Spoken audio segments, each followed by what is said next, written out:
Voici comment faire une vinaigrette de base et comment varier.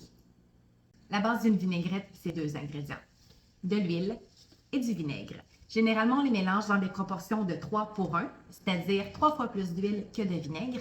On peut varier ces proportions légèrement selon nos goûts, si on aime ça un peu plus acide ou si on aime ça un petit peu plus doux. Si on mesure, on y va par exemple avec 3 cuillères à soupe d'huile pour 1 cuillère à soupe de vinaigre. On peut aussi faire ça à l'œil dans un petit pot de verre transparent parce qu'étant donné que l'huile et le vinaigre ne se mélangent pas, on voit bien à la hauteur des lignes qu'ils occupent que l'huile va prendre 3 fois plus d'espace que le vinaigre. Et justement parce que l'huile et le vinaigre ne se mélangent pas bien, ce type de vinaigrette ne restera pas mélangé. Il faut la rebrasser à chaque fois qu'on veut l'utiliser. Pour une vinaigrette plus stable, plus onctueuse, il faut ajouter un ingrédient qui aide à les garder liés, comme par exemple la moutarde de Dijon. On met environ 5 ml de moutarde de Dijon pour 30 ml d'huile d'olive. Et puis finalement, pour rehausser la saveur, une petite touche de sirop d'érable, environ 1 cuillère à thé par recette. Ça, c'est la base, mais on peut varier à l'infini en jouant avec les ingrédients.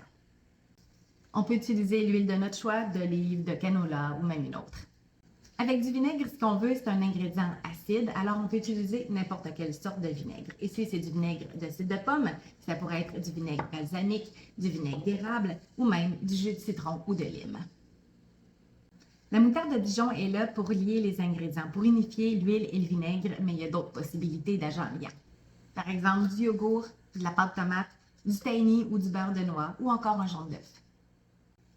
Pour rehausser la saveur en sucrant légèrement, il y a le sirop d'érable bien sûr, mais on peut aussi utiliser du miel, une confiture ou une compote de fruits. Et finalement, pour personnaliser nos vinaigrettes, il y a une foule d'assaisonnements qu'on peut ajouter, des herbes, des épices, à l'infini. Il y a plusieurs techniques pour préparer une vinaigrette. Je vous en présente une traditionnelle et une express, ma préférée. La méthode plus traditionnelle, c'est de mesurer les ingrédients, les mettre dans un bol et de fouetter à l'aide d'un fouet ou d'une fourchette.